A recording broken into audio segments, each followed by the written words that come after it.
HCA నిందితుల custody పిటిషన్పై మల్కజ్గిరి కోర్టులో విచారణ జరగనుంది.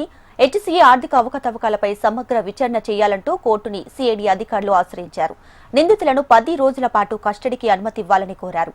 సీఐడీ కస్టడీ పిటిషన్పై కాసేపట్లో విచారణ చేపట్టనుంది మల్కజ్గిరి కోర్టు. ఇదిలా ఉంటే బెయిల్ పిటిషన్ దాఖలు చేశారు నిందితులు.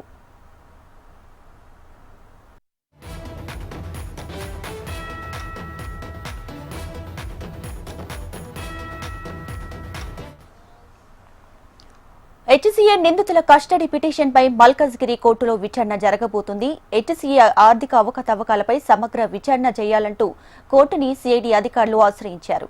ఇక నిందితులను 10 రోజుల పాటు కస్టడీకి అనుమతి ఇవ్వాలని కోరారు. సీఐడీ కస్టడీ పిటిషన్పై కాసేపట్లో విచారణ చేపట్టనుంది మల్కజ్గిరి కోర్టు. ఇదిలా ఉంటే బెయిల్ పిటిషన్ దాఖలు చేశారు నిందితులు.